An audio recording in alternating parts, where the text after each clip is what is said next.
এই যান্ত্রিক শহরে আর ভালো লাগছে না। এই কোলাহলের মধ্যে নিজেকে আর ভালো লাগছে না দেখতে। কোথায় তাকাবো? চারিদিকে শুধু বিধ্বস্ত। কোথায় তাকাবো? চারিদিকে শুধু আহাজারি কান্নার। কোথায় তাকাবো? চারিদিকে শুধু না পাওয়ার বেদনা। মানুষের জীবনটা বুঝি এতই মূল্যহীন যেখানে কোনো দাম থাকে না।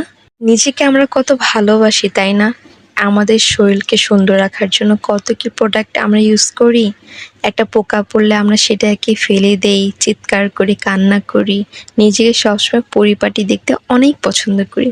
কিন্তু ভাবুন তো, সেই নিষ্পাপ শিশু, একদম প্রাণবন্ত বাচ্চাগুলো আগুনে পুড়ে ঝলসে গিয়েছে, পুরো শরীর একদম পুড়ে ছাই হয়েছে। তারা কি কখনো ভাবতে পেরেছিল তাদের সাথে এরকম কিছু হবে? তাদের দোষটা কোথায়? তারা তো নিষ্পাপ মাসুম বাচ্চা, ফেরেশতা। দোষ তাহলে কার? কাকে দোষ দেব বলুন তো? কাকে দোষ দিলে আমাদের একটু শান্তি মিলবে? আসলে কি বলবো, আমাদের সমাজটা কিন্তু কখনোই নষ্ট ছিল না, আমরা মানুষরাই নষ্ট করে ফেলেছি। এই সমাজ, এই দেশ, এই রাষ্ট্র অন্য কারো না, আপনার আমার সবার। তাই আসুন এটাকে আমরা আরও উন্নতির দিকে এগিয়ে যাই। আমরা সবাই মিলে একত্রে কাজ করি। আমাদের সিস্টেমের সমস্যা আছে, এই সিস্টেম ঠিক করলে ইনশাল্লাহ আমাদের দেশ একদিন রুখে দাঁড়াবে।